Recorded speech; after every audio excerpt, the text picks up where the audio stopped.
नमस्कार, Amar Ujala the bonus में आपका बहुत बहुत स्वागत है। मैं हूं आपका दोस्त हर्ष वर्मा और सवाल लाख टके में आप अपने सवाल भेजिए यहाँ पर और आपके सवालों को हम लोग कोशिश करेंगे इस 1.5 घंटे के दौरान जो है तमाम सवालों के आपको जवाब मिल सके। तो देखिए, सबसे पहले मार्केट का रूपरेखा की बात कर लेते हैं। क्या स्थिति बाजार में देखने को मिल रही है, क्या बाजार में कुछ सुधार होता हुआ दिखा है या फिर नहीं? सबसे पहले ब्रेकिंग लेकर आते हैं आपके सामने और बताते हैं यहाँ पे क्या स्थिति है। देखिए, बाजार में साफ तौर पे कंसोलिडेशन की स्थिति देखने को मिल रही है। तो मैम, जो खबर है बेसिकली यहाँ पर हम लोग ये बता रहे हैं, पहले तो ये हुआ कि भाई टॉप दुनिया की 100 कंपनियों से जो है भारत बाहर हो गया यहाँ पे।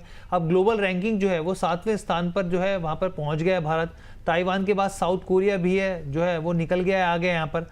और आप यहाँ पे ये भी देखिए कि जो मार्केट कैप है, अगर साउथ कोरिया का देखेंगे तो 5.04 ट्रिलियन डॉलर तक पहुँचता हुआ दिखा है। और अगर आप आगे अगर इसकी स्थिति देखेंगे भारत की, तो 4.84 ट्रिलियन डॉलर के आसपास जो है, यानी कि आप मार्केट कैप के हिसाब से अगर आप देखेंगे तो भारत जो है वो फिसल गया है। ताइवान पहले ही भारत से आगे निकल चुका है। अब साउथ कोरिया जो है वो भी मार्केट कैप के हिसाब से आगे निकल गया। साफ तौर पे लॉजिक हम सब जानते हैं। एआई और सेमीकंडक्टर की जो खबरें हैं, जो स्टॉक्स है, रैली है, कंपनी का जो प्रदर्शन है यहाँ पे, और ख़ास तौर पे अगर आप देखेंगे यहाँ पे TSMC, सैमसंग और SK हाइनेक्स जैसे जो स्टॉक्स हैं, वो ऐसे स्टॉक्स रहे जिन्होंने शानदार प्रदर्शन करके दिखाया। और साउथ कोरिया बाजार में बात करें, ताइवान के बाजारों में बात करें, जो एआई रैली आई, उन्होंने अपने कंपनी को के जो मार्केट कैप है वो बढ़ाया। और आज भारत की स्थिति, क्योंकि भारत लैग हो रहा है इस सेक्टर में, तो आप देखेंगे तो 7वें नंबर पे जो है रैंकिंग के हिसाब से पहुंच गया है। मैम, अब मैं आपसे समझना चाह रहा हूँ, एक तो मार्केट की दशा और दिशा आगे के हिसाब से, और जिस तरीके से एक के बाद एक पायदान से भारत जो है वो फिसलता चला जा रहा है, ये क्या संकेत दे रहा है? हर्षी, संकेत अच्छे तो नहीं है। This is not me were expecting, जी, नॉट मी। हम सब मिलके ये नहीं एक्सपेक्ट कर रहे थे। हमने जो सपना देखा, हमने और भी अच्छे दिन का देखा है कि हमारी इकोनॉमी एक एक करके और अच्छे ऊंचे पायदानों पर जाए, ना कि नीचे। तो बहुत सारे, सिर्फ ये एक इकोनॉमिक रैंकिंग है, और भी लाइफ स्टैंडर्ड या फिर बहुत सारे और भी रैंक्स भारत के चेंज हुए हैं। तो मैं उन सब मुद्दों पे तो नहीं जा रही, बट टू बी स्पेसिफिक, वो छठवें से कंट्रोवर्शियल हो 7वें। जाएगा मैम फिर अगर आप उसके ऊपर जाएंगे तो। हाँ, और मतलब being, I love my country very much. मैं ये बता दूं, ये स्टेटमेंट मैं तब दे रही हूँ जब मेरे दादाजी एयरफोर्स डिपार्टमेंट में रहे हैं, और मेरे मेटरनल साइड में भी, मतलब मेरी शादी वाली साइड में भी मेरे नाना जो है यहाँ पर, सुपर नाना, वो चार मतलब मेरी मदर इन लॉ के भी पापा, इनके नाना जी। तो आप ये समझे कि 4 लड़ाइयों में भाग लिया है उन्होंने। 4 जो लड़ाइयां हुई हैं उन सब में। तो अच्छा, now is no more, last year ही पास्ड अवे। बट ये मैं बातचीत, क्योंकि ये सारी चीजें हमारे पॉइंट ऑफ व्यू से आप देखेंगे तो हमने बहुत क्लोजली वो लाइफ जी है ना। तो ठीक है, but coming back to this important aspect जो आज हम बात कर रहे हैं, कि भारत की जो रैंकिंग धीरे धीरे करके, देखिए, it's an event of sequence of event बन के आ रहा है। पहले टॉप 100 ग्लोबल कंपनी से बाहर हुए हम, फिर अभी अभी हम लोग MSCI से बाहर हो गए। अभी वापस से जो हमारी रैंकिंग है यहाँ पर 7th पर आ गई है। अल्टीमेटली कल मैंने एक स्टेटमेंट दिया था, शायद मैं उसको दोबारा बोलूंगी, वो काम का है। यस्टरडे आई सेड कि कहीं ना कहीं परवरिश में कमी रह गई। तो बहुत अजीब सा लगा था वो स्टेटमेंट, बट मैंने उसको साथ में आपको रीजन एक्सप्लेन किया था कि हम जितना खर्चा रिसर्च एंड डेवलपमेंट के नाम पर करते हैं अपने यहाँ पर, आज जो कंपनीज हमारे सामने आकर के हमसे आगे निकल गई है, जो कंट्रीज, उनके पीछे रीजंस रहे हैं। उन्होंने रिसर्च एंड डेवलपमेंट पर अलग अलग सेक्टर के, अलग अलग इंडस्ट्रीज के, अपनी कंट्री के GDP का एक बहुत हिस्सा रेगुलरली इन्वेस्ट किया है। भारत की स्थिति वैसी नहीं है, और जहां पर रिसर्च एंड डेवलपमेंट में गारंटीड नहीं है ना, जैसे मैम मार्केट एक में चीज मैं गारंटीड नहीं आपसे है। पूछना चाह रहा हूँ, क्योंकि आपको मैं सॉरी इंटरप्ट कर रहा हूँ मैम, लेकिन मन में एक सवाल आता है मैम।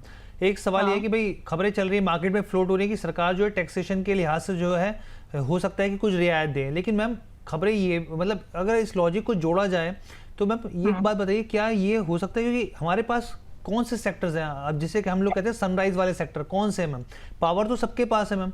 एआई, सेमीकंडक्टर हम लैग कर रहे हैं। इलेक्ट्रॉनिक की बात करें मैम, तो वो PLI स्कीम ने किया जो किया, हमने तो कुछ नहीं किया मैम यहाँ पर। तो वो बात जो है वो उस हिसाब से जाएगी तो काफ़ी बड़ी हो जाएगी। लेकिन मैम अगर सनराइज सेक्टर नहीं है, तो अगर सरकार जो रियायत देगी टैक्सेशन के लिहाज से, तो मैम तो फिर तो और जो है FIs तेजी से निकलेंगे, क्योंकि वो तो उनको मौका मिल जाएगा और निकलने का। बताइए मैम। यस। यस। और मुझे नहीं लगता कि उतने एग्रेसिव डिसीजन अभी ये लेने की स्थिति में है। मैं यहाँ पर किसी पॉलिटिकल पार्टी की बात नहीं कर रही हूँ, मैं मेरी जी कंट्री की स्थिति की बात कर रही हूँ। जी राइट। तो मुझे नहीं लगता। और दूसरी चीज ये कि अगर हम वापस से आई जस्ट कम नो मैं वापस उसी पॉइंट पर आ जाती हूँ जी कि रिसर्च एंड डेवलपमेंट, अगर आप न्यूज जो सनराइजिंग इंडस्ट्रीज में अगर आपने पहले किए होते तो शायद ये एडवांटेज लोग आपके पास ढूंढते, वो इन्वेस्टमेंट की थीम। अभी तो हम उसके कंज्यूमर बन के बैठे हैं। हम वर्ल्ड की टॉप 2 पॉपुलेटेड कंट्री है। हम्म राइट। एक दूसरे साइड पर जो अपने प्रोडक्ट खुद बनाती है और कंज्यूम करती है और दूसरों को भी बेचती है। वन कंट्री इज दिस जो कि अपने प्रोडक्ट दूसरों से खरीदती है और कंज्यूम करती है। जी डिफरेंस बहुत बड़ा गया है हर्षी। तो एनीवेज अब ये जो धीरे धीरे करके जो हम लोग क्यों इन्वेस्टर्स हमारे पास भरोसा नहीं कर पा रहे हैं, मुझे रिसर्च एंड डेवलपमेंट पर हमने जो किया शायद वो इनफ नहीं है। अब ये बात आप समझ लेंगे तो अच्छी बात है, क्योंकि प्रॉब्लम को समझना और उसके ऊपर जब काम करोगे तो ठीक है। लेकिन जब जागो तब सवेरा, बट थोड़ा लेट सवेरा हो रहा है यहाँ पर, जी अभी जाने दीजिए। But situation is like that कि इन्वेस्टर्स का कॉन्फिडेंस हमारे यहाँ पर सिर्फ एक कंज्यूमर मार्केट के तौर पर तो बचा हुआ है, कुछ खास दिख नहीं रहा है। अब मैं स्ट्रेट बात करने के लिए मेरा हमेशा व्यू रहता है, जी मैम दैट्स व्हाट। बट आने वाले समय में हम अपनी कंज्यूमर, हमारी जो सबसे बड़ी, देखिए 25 साल के बाद 25 से 30 साल के बाद भारत एक बूढ़े देशों में काउंट होने लगेगा। क्योंकि जिस तरह से पहले वाले, आप समझ लें, ये बहुत इंपॉर्टेंट बात हो रही है आज की डेट में मार्केट के समझने के लिए, क्योंकि अभी एक अचानक से सर्ज आया है तो उसको कितना रिलायबल माने कितना नहीं। तो आज से 25 से 30 साल के बाद भारत एक सीनियर सिटीजन वाली कंट्रीज में कन्वर्ट हो जाएगा।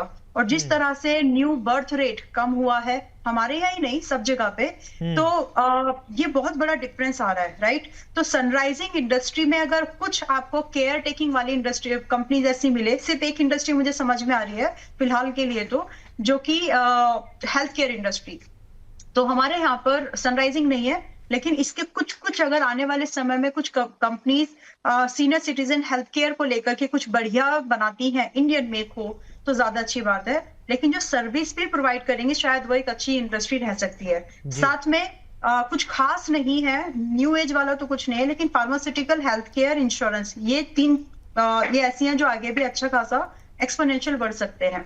बस इतना ही। बाकी जो 7th रैंक पर हम आए हैं, अच्छा नहीं है वो, और जी इसका असर और भी हमको मार्केट में आउटफ्लो के तौर पर दिखेगा। ठीक है क्योंकि ग्लोबल इकोनॉमिक्स की जब बात करते हैं ना, तो आपका जो वेटेज है वो आपकी population per capita income in सब के साथ साथ चलता है, वो खराब हो रहा है। बिल्कुल। जो डेमोग्राफिक डिविडेंड की मैम यहाँ पे बात कर रही है ना, तो वो जो है जरूर, क्योंकि बार बार कहते हैं क्या है आपके पास, हमारे पास तो भाई पॉपुलेशन है, कंजम्पशन की बातें निकल कर आती है यहाँ पे, लेकिन जो स्थिति मैम ने समझा दी यहाँ पर वो काफी इंपॉर्टेंट हो जाती है। ये शानदार रिकवरी देखने को मिल रही है मार्केट में, और क्या मजेदार दिन रहा है आज का मार्केट में रिकवरी के लिहाज से। यहाँ पर आप सोचिए 23,500 पार हो गया है यहाँ पे निफ्टी का। जो सवाल हमने मार्केट शो शुरू होने से पहले पूछा था कि क्या 23,500 पार हो सकता है, ये देखिए 23,500 पार हो गया है। निचले स्तर से 280 पॉइंट की रिकवरी है अगर आप यहाँ पे साफ तौर पे देखेंगे, और 23,523 का नया हाई बनाया है यहाँ पे।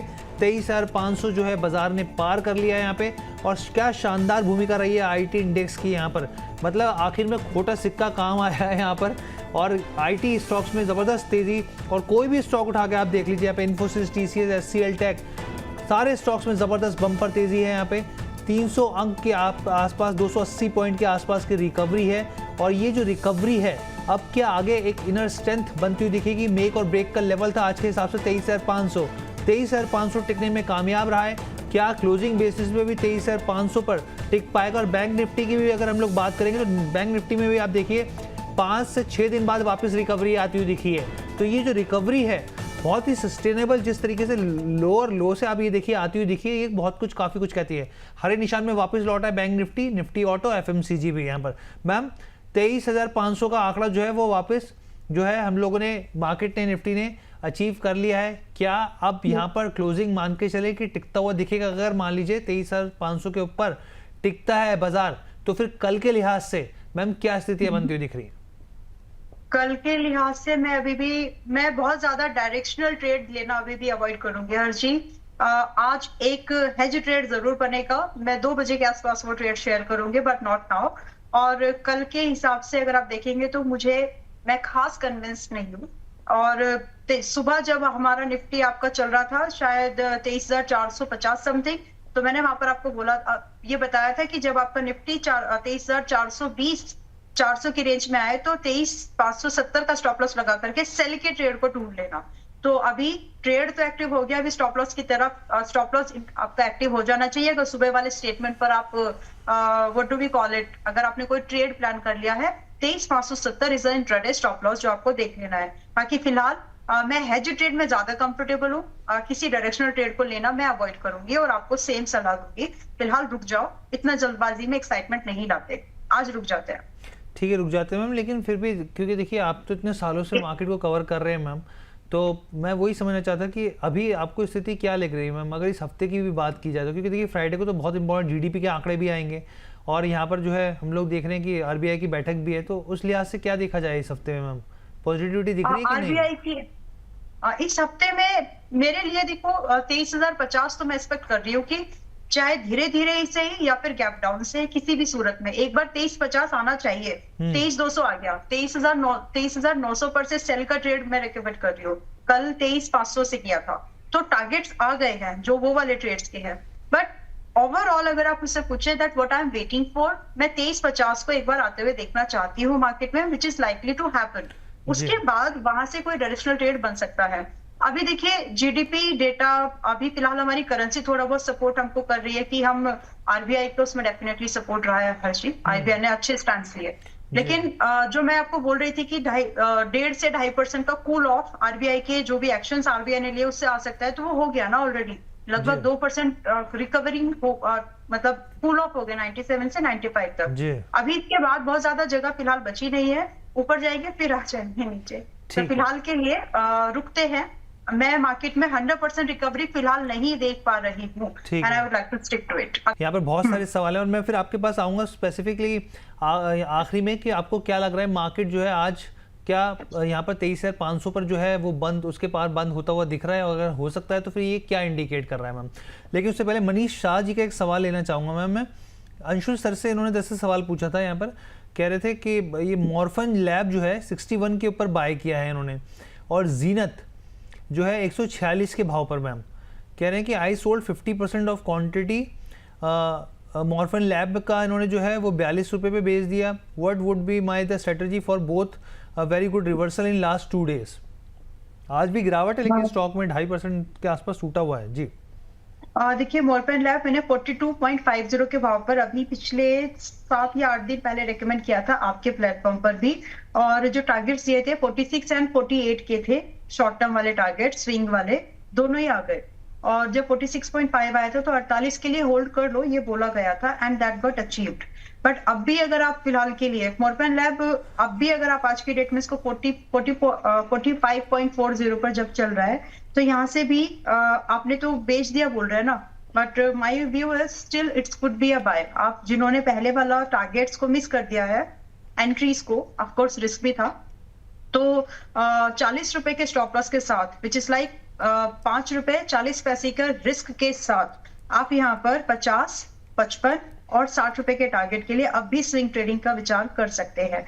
बाकी अगर एक इन्वेस्टर की तरह होल्ड करना चाहते हो, so with the same stop loss with the same entry आपके टारगेट 70 रुपए तक हो सकते हैं, और नजरिया आपका जो रहना चाहिए वो 6 महीने तक का होना चाहिए अगर आप इसको 70 रुपए के लिए ट्रेड करना चाहते हो।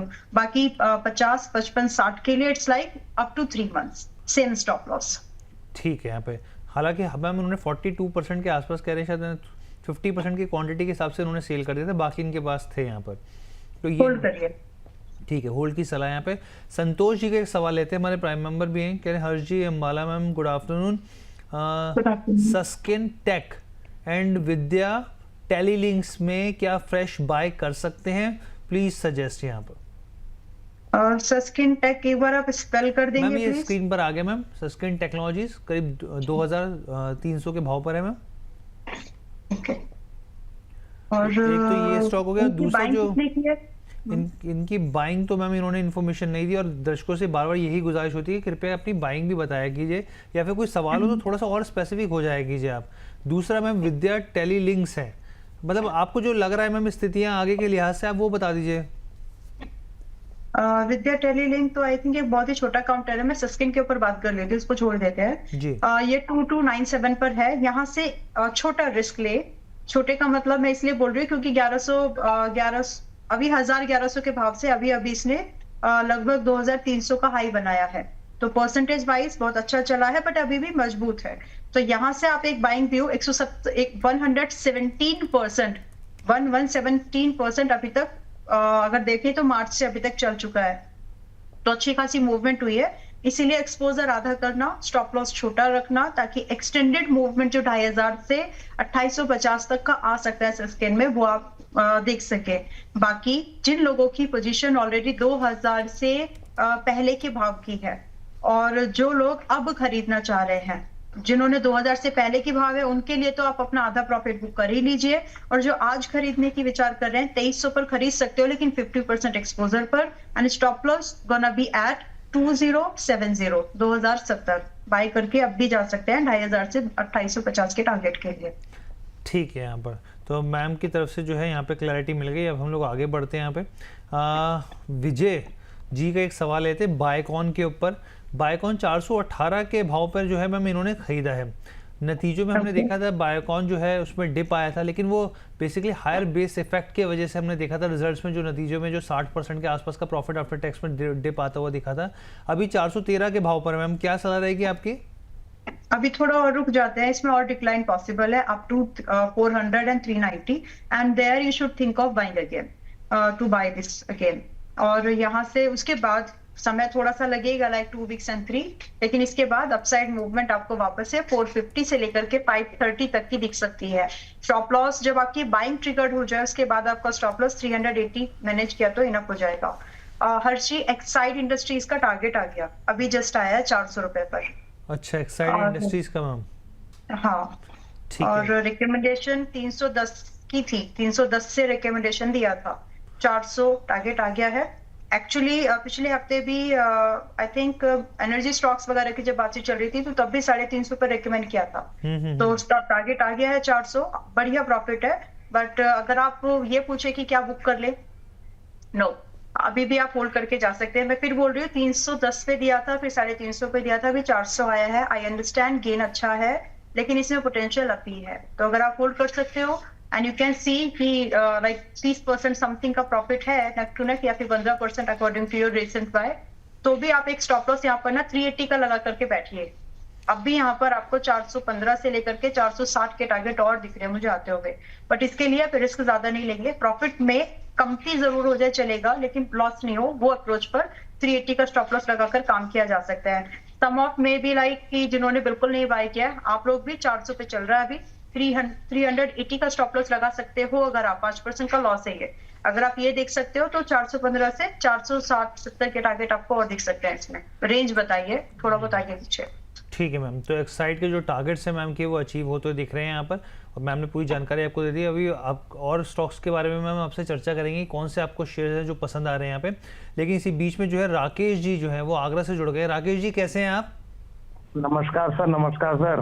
नमस्कार राकेश जी। एक बात बताइए राकेश जी, क्योंकि आप आगरा से हैं और अभी हाल ही में ट्रम्प की बेटियां जो हैं वो ताजमहल देख के आई हैं सर, तो आपका तो जब मन करता होगा, जब मर्जी ताजमहल देखने निकल जाते होंगे? नहीं सर, मेरे घर से 500 मीटर दूरी पर ही है सर। अच्छा, 500 मीटर की दूरी पे है। अरे वाह, तो मतलब सर एकदम बहुत जबरदस्त लोग वहाँ पे जो है लोकेशन पे आप बैठे हैं। जी जी। अच्छा, पहले अम्बाला मैडम को भी एकदम बिल्कुल कोटि कोटि प्रणाम करता हूँ मैडम को। आपको भी क्या हुआ लेकिन? बताइए सर। तो पीपीएल फार्मा के 240 शेयर है, 184 की खरीद है मैडम। तो अभी 166 का भाव आ गया है, तो क्या मतलब मैं लॉन्ग टाइम कर सकता हूँ, टाइम का कोई इशू नहीं है मेरे पास। लॉन्ग टर्म इन्वेस्टर है मैम। ओके। पिछली बार ना पीपीएल फार्मा 145 समथिंग था, तो उस समय मैं बोली थी कि कुछ लोग अगर ऐड करना चाहे तो कर सकते हैं। तो आपकी बाइंग मार्च से पहले की है क्या, या उसके बाद की है? ये मैडम मेरी मई की है मैडम। अच्छा, मतलब अभी अभी जो इसने ब्रेकआउट वगैरह सब की है। जी मैडम, 20 मई के आसपास की है। समझ गई। तो पहले तो आपको भी प्रणाम दिल से। और आप एक स्टॉप लॉस, आपके पास समय की कोई प्रॉब्लम नहीं है तो स्टॉप लॉस फिर भी लगेगा। कितना भी अच्छा काउंटर क्यों ना हो, छोटे काउंटर्स पे स्पेसिफिकली स्टॉप लॉस मेंटेन करना जरूरी रहता है। सो मेरे हिसाब से आपको 150 रुपए का स्टॉप लॉस रखना चाहिए, और यहाँ से टारगेट की एक्सपेक्टेशन 6 महीने के दायरे पर एक ही टारगेट जो मैं आपको सजेस्ट करना चाहूंगी, सुझाना, वो है 250 का। होल्ड कर लीजिए। ठीक है, तो चलिए, मुझे लगता है क्रिश जी के सवाल का जवाब जो है वो उनको मिल गया होगा, और दर्शकों के सवाल और भी बहुत सारे आ रहे हैं एकदम बल्क में, उनको भी कवर करने की कोशिश करते हैं। मैम जुबेदा खातून जी हैं, तो जुबेदा खातून जी के अगर हम लोग देखें यहाँ पे तो कह रहे हैं कि गुड आफ्टरनून से, गुड आफ्टरनून मैम। यहाँ पे कैम्प्स जो है मैम इन्होंने 822 पर बाय कर रखा है यहाँ पे, और एक्जीकॉम 148 के बाहों पर कर रखा है। कैम्प्स को देखेंगे मैम, बहुत ही शानदार, मतलब अब तक का बेस्ट रेवेन्यू क्वार्टर रहा है यहाँ पर कैम्प्स में। अब स्टॉक में आज जो है वो एक हल्का स्लाइटली सा दबाव है, कैसे देख रहे हैं आप स्टॉक को मैम?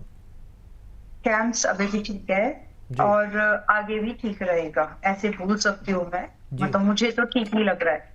और रही बात कि 770 के आसपास का भाव है, अभी खरीदे या फिर थोड़ा डिस्काउंट पर खरीदे? अभी खरीदो 80%। जिन्होंने, मैं अभी ये जो बात बोल रही हूँ उनके लिए जिन्होंने कभी इसके बारे में कोई बाइंग व्यू नहीं लिया है। It's not about averaging, it's not about those who have bought it like 650 and so, उनकी बात नहीं हो रही है। तो जो लोग पहले से जो अभी खरीदने का विचार कर रहे हैं, with 80% of your fresh exposure to a stock, जो भी आप रखते हैं, आप यहाँ पर उसको बाय कर सकते हैं। रिमेनिंग कीप इट, की आप बचा के रखो, जो कि आप 805 के ऊपर, और एल्स अगर आपको अभी मोस्ट रिसेंट मतलब हाल फिलहाल में अगर 715 मिल जाए तो वहां पर 20% पोजीशन को ऐड करके अपनी पोजीशन आप कंप्लीट कर सकते हैं। दोनों ही कंडीशन में फिलहाल आपका स्टॉप लॉस सेम है, वो होगा आपका 680 का, और टारगेट भी सेम है जो कि स्टार्ट होंगे 940 से अप टू 1000। और ये जो समय इस पूरे टारगेट स्टॉप लॉस के लिए एक होल्डिंग पीरियड जो आपको डिसाइड रखना चाहिए, जो पहले हिट हुआ ऑफ कोर्स हो, बट फिर भी एक समय जो आपको ध्यान में रखना चाहिए, it should not be more than 9 months.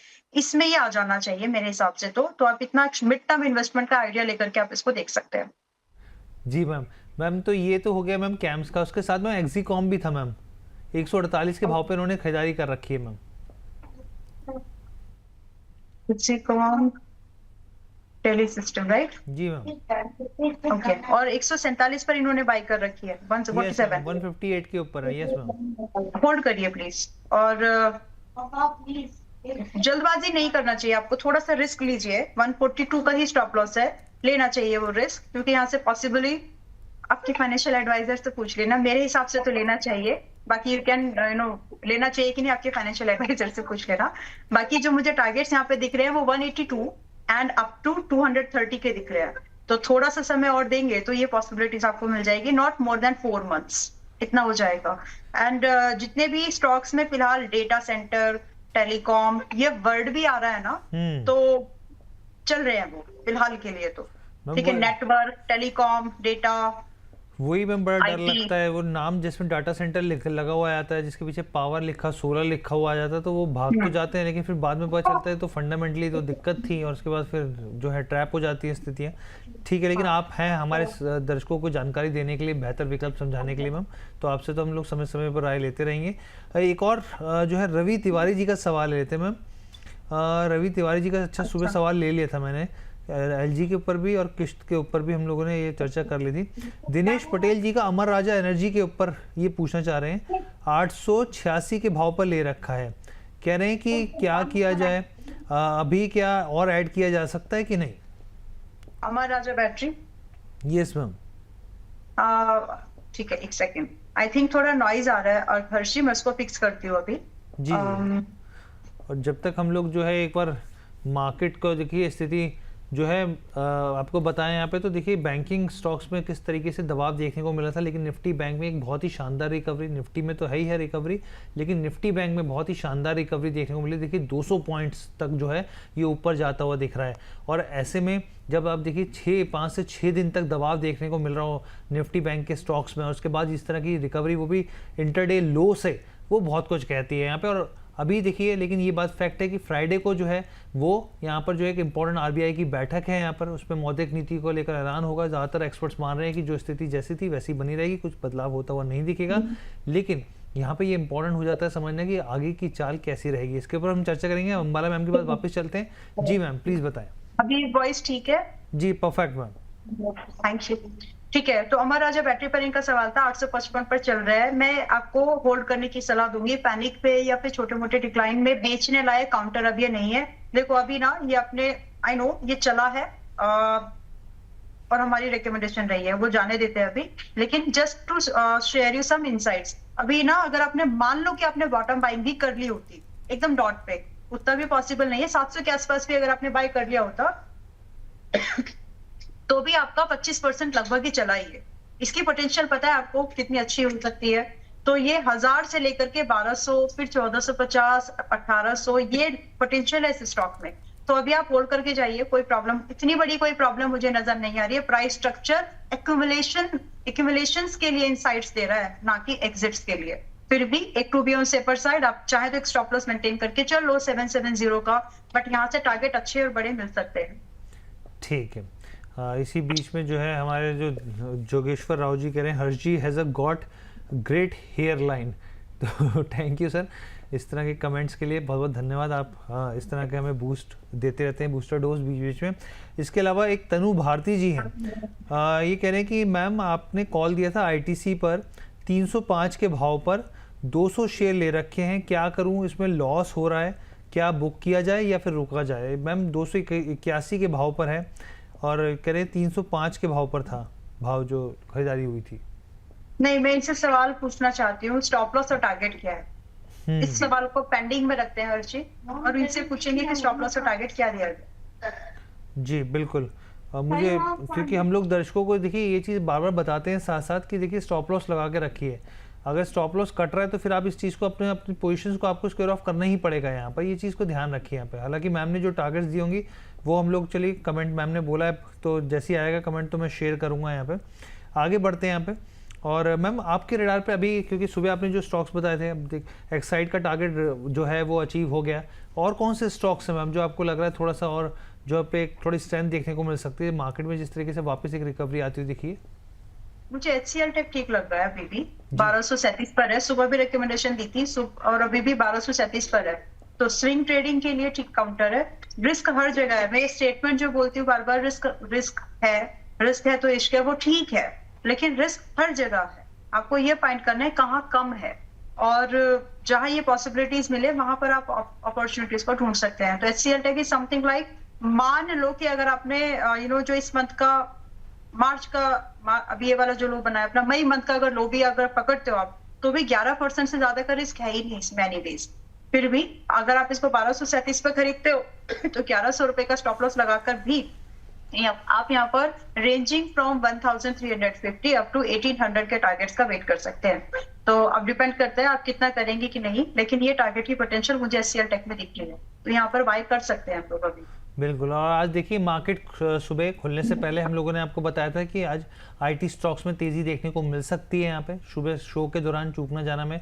और कल हमने, क्योंकि देखिए उसके पीछे बहुत सारे लॉजिक थे। एक तो देखिए हम लोग ये देख रहे हैं कि स्ट्रेंथ IT स्टॉक्स में आते हुए देख रहे हैं। दूसरा, अमेरिकी बाजार में जो HPQ जैसे स्टॉक्स है उन्होंने 30% की रैली दिखाई है यहाँ पर, और सीधा इंटरलिंक जो है, मैम ने अभी HCL टेक की बात की, वो सीधा लिंक है। विप्रो जैसे स्टॉक जो है सीधा लिंक्ड है यहाँ पर, तो वो जो है उसका जो असर है वो आपको IT स्टॉक्स में देखने को मिला, और इसलिए आप देखिए क्या शानदार रैली बनती हुई दिख रही है। और वैल्यूएशन भी अगर आप पिछले 5-6 साल का उठा के देखेंगे तो आपको देखने को मिलेगा वैल्यूएशन अभी भी बहुत आपको चीप या इकोनॉमिकल जिसे कहें वो देखने को मिल रहे हैं यहाँ पर। मैम IT पैक में तो HCL टेक्नोलॉजी आपको पसंद आ रहा है, यहाँ पर मौजूदा भाव में भी खरीदारी की सलाह है यहाँ पर, क्या विप्रो में भी है क्या? नहीं, विप्रो भी शायद कल दिया था 207 पर, और आज भी मैं नाम तो लिया था कि 207 के पास में, आई थिंक मेरे लाइक पर। ओके, तो अभी भी विप्रो आपका 209 पर है, तो यहाँ पर भी बाय कर सकते हैं विप्रो में। It is still bottom buying आप करने की कोशिश करिए, you are trying to play a turn around, right? तो उस टर्न अराउंड में आपका स्टॉप लॉस बहुत ही छोटा है। जस्ट अ डिस्क्लोजर, विप्रो अभी आप लोगों को इसमें मई मंथ में आपको 191 पर भी रेकमेंड किया था, और 210 का टारगेट था पहला, जो कि आ चुका है ऑलरेडी। आज ये 209 पर है, अभी बाय कर सकते हैं। स्टॉप लॉस छोटा रखिए 195 का, और टारगेट्स जो यहाँ से रहेंगे, अब जितना ऊपर जाएगा, पहला टारगेट छोटा रखा है, राइट? ठीक है, तो जितना ऊपर जाएगा आपका रिस्क रिवॉर्ड खराब होता जा रहा है। तो अगर आप सोच रहे हो खरीदना है तो don't be too late, because risk reward favourable नहीं रहेगा फिर। तो मेरे लिए जो पहले टारगेट है 215 ही है, बट आप उसको ट्राई करो कि आप उसको ट्रेलिंग के लिए यूज करें, ना कि बुकिंग के लिए, बिकॉज 215 के बाद और भी ज्यादा कंफर्मेशन मिल जाती है कि 235 और 250 के टारगेट विप्रो में आपको बहुत जल्द, लाइक 2 महीने के समय पे देखने के लिए मिल जाए। और स्टॉप लॉस छोटा है 195 का, तो फेवरेबल रिस्क रिवॉर्ड बन सकता है ऑन सेकंड टारगेट। ठीक है। एक दर्शक हैं यहाँ पे आयान जी, वो कह रहे हैं अंबाला मैम MCX और BSC में क्या अभी खरीदारी की जा सकती है लॉन्ग टर्म के लिहाज से? मैम BSC तो बहुत भागा है मैम, क्या आपको लग रहा है अभी लॉन्ग टर्म के लिहाज से? तो चलिए ये इनका ये सवाल ये है, लेकिन अभी अगर मैं पूछूं आपसे शॉर्ट टर्म या मिड टर्म के लिहाज से, क्या आपको वापस लग रहा है कि स्ट्रेंथ आती हुई दिखेगी यहाँ पर? नॉट इमीडिएटली आएगी, लेकिन एक हफ्ता भी अगर आप रुकेंगे ना, तो एक हफ्ते में आपको स्टॉक इसी रेंज में दिखेगा। MCX BSC की बात कर लेते हैं पहले। BSC आपको मिलेगा 3600, 3700 और 4000 के अंदर ही, अगला एक हफ्ता भी अगर आप रुक जाते हैं तो। और सिमिलरली आपका MCX अभी 2870 पे चल रहा है, टूट रहा है अभी और टूटेगा थोड़ा 2650 तक और आ सकता है। और आपको अगले पूरे हफ्ते 3000 के 3100 के ऊपर नहीं दिख रहा है ये, और 2600 के नीचे नहीं दिख रहा है। So you have enough time.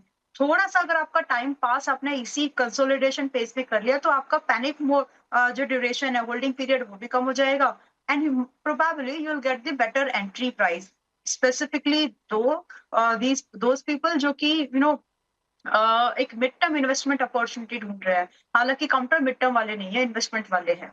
तो फिलहाल के लिए आप रुक जाइए, और भी बेहतर एंट्रीज के लिए BSC को आप लोग वापस अपने रडार पर 3700 के आसपास लाना शुरू कर सकते हो फॉर फ्रेश एंट्रीज। जी। MCX को आप लोग 2700 के आसपास फिर से खरीदना शुरू कर सकते हैं। थोड़ा रुकेंगे तो बेहतर प्राइस मिल जाएगा। विश्वजीत जी हैं, वो हमारे साथ फोन लाइन पे जुड़ गए। विश्वजीत जी बहुत बहुत स्वागत है आपका। नमस्ते, अंबाला मैम जी बात कर रहे हैं शायद स्टूडियो में। जी अंबाला मैम जी हैं जी। नमस्ते मैडम। नमस्ते।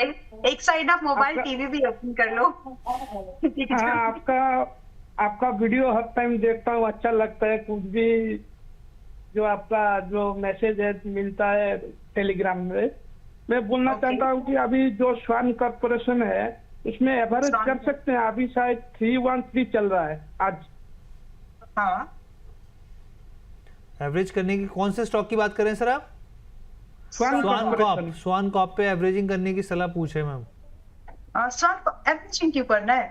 जो आपके पास में एंट्री है, अभी तो आपका स्टॉप लॉस और टारगेट दोनों पेंडिंग है। 280 का स्टॉप लॉस है ना, तो अभी तो वो आया ही नहीं, डरना क्यों है अभी इतनी जल्दी?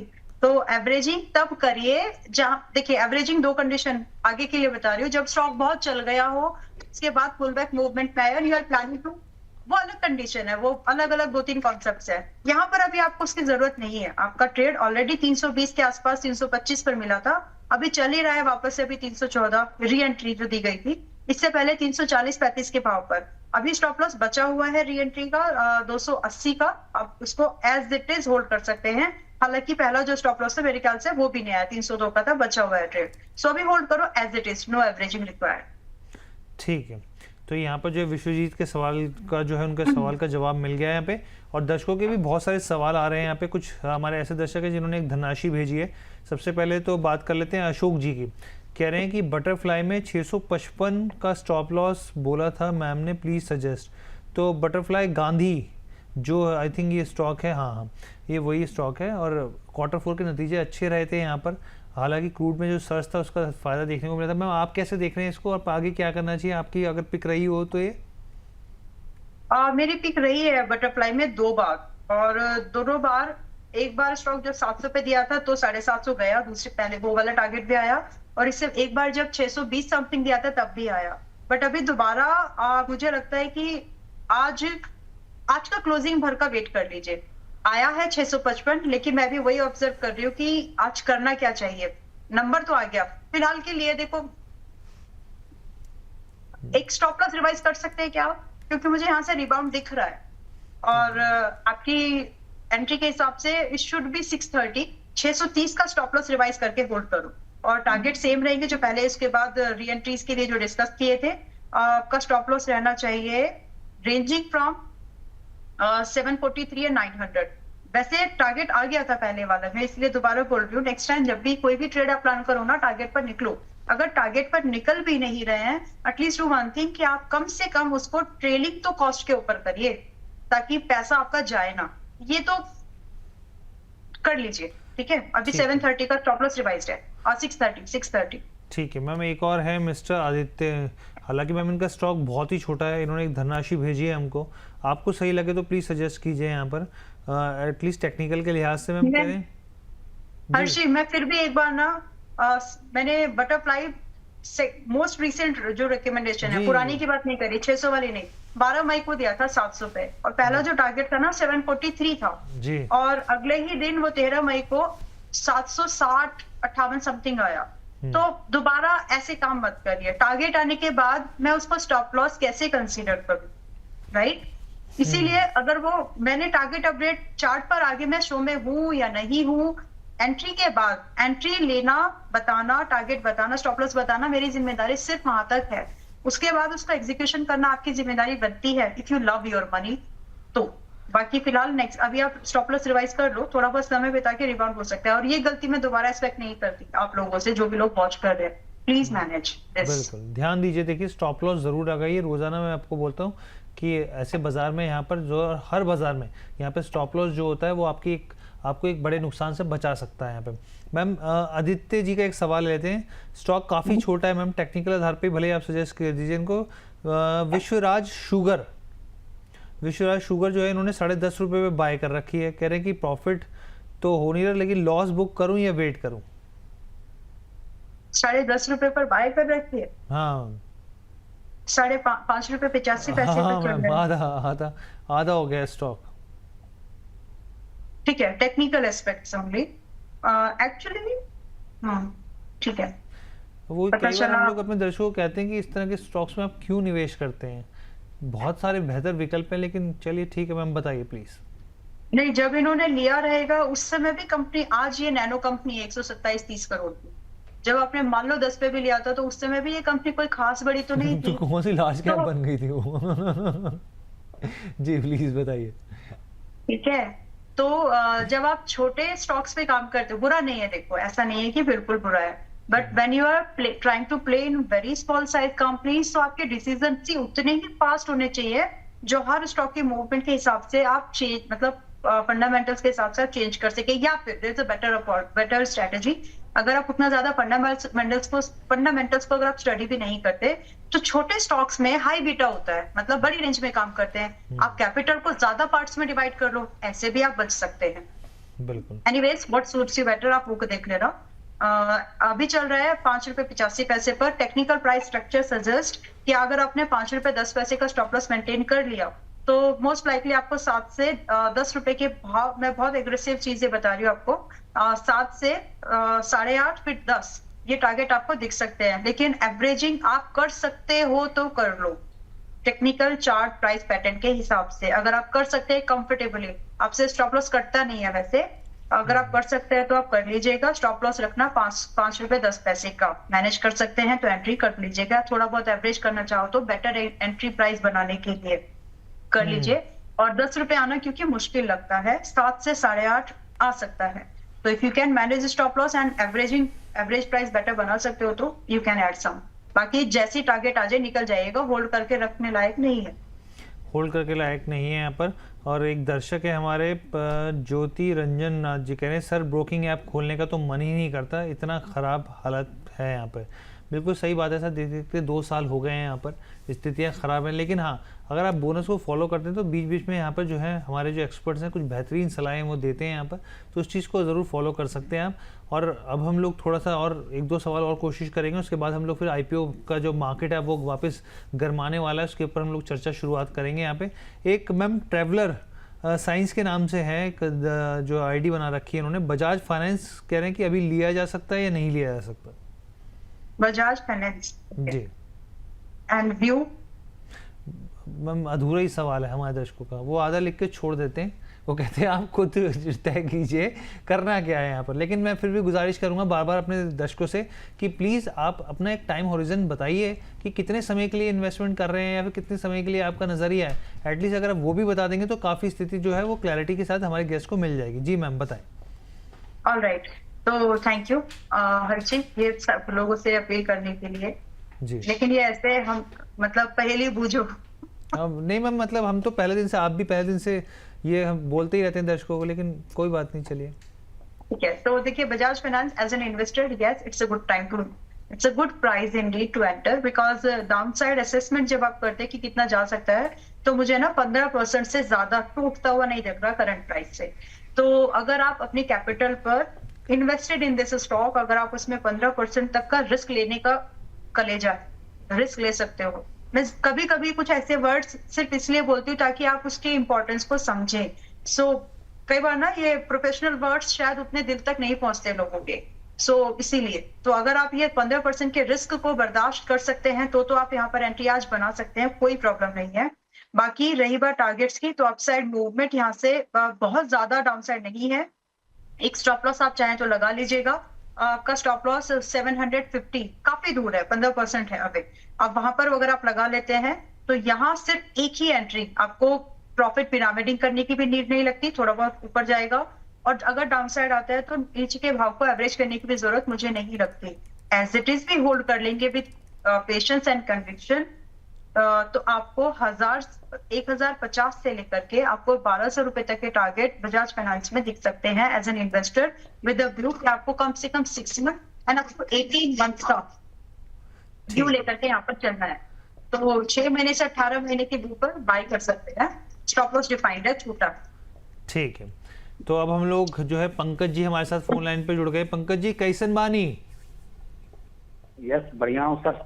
हर्ष जी बहुत अच्छा हूँ, आप बताइए। सर एकदम आप लोगों का आशीर्वाद बना हुआ है, एकदम बढ़िया सर, एकदम मजे से। सर बताइए सर क्या दुविधा है, क्या कंसर्न है? जी हर्ष जी, मैं जो अंबाला मैम के बहुत बड़ा फैन हूँ और मेरे पोर्टफोलियो में जितने भी स्टॉक है सारे अंबाला मैम के है और सब में प्रॉफिट हूँ। सिर्फ एक मेरा जो स्टॉक है स्टैनली, उस पे अभी लॉस में हूँ। 174 का वो बाइंग प्राइस है जो कि 50 में लिया था। ठीक है, यानी कि एक ही स्टॉक का मैम दर्द है यहाँ पे, स्टैनली लाइफस्टाइल को लेकर। 50 शेयर है 174 के भाव पे, अभी 148 के भाव पे चल रहा है, क्या किया जाए? और ये बाइंग कब की आपकी? मैम ये मई का ही है। अभी का है ना? 100, ये स्टॉक मैंने भी रेकमेंड किया था 165 पर और इसमें री एंट्री दी थी, 25 मई की बातें हैं और उस समय मेरा जो स्टॉप लॉस है वो 155 का है, तो मेरे लिए my stop loss got triggered. अभी फिलहाल मैं री एंट्री हाल फिलहाल में नहीं देख रही हूँ, इस हफ्ते थोड़ा सा रुकते हैं। और रही बात आपकी, मैंने डिस्क्लोजर दे दिया। इसके बाद यहाँ से थोड़ा सा एक इम्पोर्टेंट भाव है इसमें 165 का अगेन, जिस पर हम लोगों ने एंट्री किया था पिछली बार। तो 165 के ऊपर अगर निकलता है तो आपको 200 रुपए से 215 तक की भाव मिलने की एक्सपेक्टेशन, अपेक्षा आपकी आ जानी चाहिए। बाकी फिलहाल के लिए एक स्टॉप लॉस मैं जरूर आपको सजेस्ट करूंगी 135 का। ये स्टॉप लॉस आप प्लीज मेंटेन कर लीजिए, बहुत हाई बीटा काउंटर है, चलेगा तो फास्ट चलेगा और जल्दी कम स्पैन में। तो फिलहाल के लिए होल्ड करो 135 के एसएल के साथ में आप। ठीक है, इसके अलावा यहाँ पे और भी दर्शकों के सवाल हैं। यहाँ पर एक और सवाल हम लोग लेते हैं, अंकुश जी का, शेरवानी जी का सवाल है। ये कह रहे हैं कि इन्होंने जो है टाटा टेक्नोलॉजी जो है वो 405 शेयर ले रखे 616 के भाव पर, कह रहे हैं क्या नजरिया रहेगा? टाटा टेक टेक्नोलॉजी में। ठीक है, टाटा टेक, और इनकी बाइंग कितने की है? मैम एकदम से फ्लो जो है बहुत तेजी से बढ़ गया, आई थिंक 616 के आसपास की है मैम शायद। कितना बताया? मैम 616 के आसपास की मैम। 616, ठीक है, ओके गॉट इट। तो अभी 735 समथिंग है, होल्ड करिए प्लीज। और आप ना आधा बुक करने की सलाह नहीं है, आप 700 पर ट्रेडिंग लगा के बैठिए, तो Indeed you gonna make good profit. और ये भाव आपके मंच पर हर्षी एयू पर रिकमेंडेड है, हमारी रिकमेंडेशन में से रिकमेंड किया गया था। सो आई एम हैप्पी दैट इनके पास ये अभी भी है। वैसे मैंने 550 और 630 समथिंग के भाव पर इसको 2 बार रिकमेंड किया है। तो टारगेट्स आ रहे हैं, अभी 700 रुपए का ट्रेलिंग लगाइए और होल्ड करिए। और जिस तरह से आईटी चल रहा है ना, तो ये जो स्मॉल एंड मिड कैप वाले आईटी स्टॉक्स है ये थोड़ा सा फास्ट चलेंगे, कहने का मतलब हाई बीटा है ये। तो अगर आप थोड़ा ट्रेल करके छोटे छोटे स्टेप, जैसे ऊपर जा रहे हैं 5-5, 6-6%, आप भी ऊपर ऊपर अपनी पोजीशंस को शिफ्ट करते चले ताकि आपकी प्रॉफिट परसेंटेज इंक्रीज हो सके और रिस्क कंट्रोल रहे।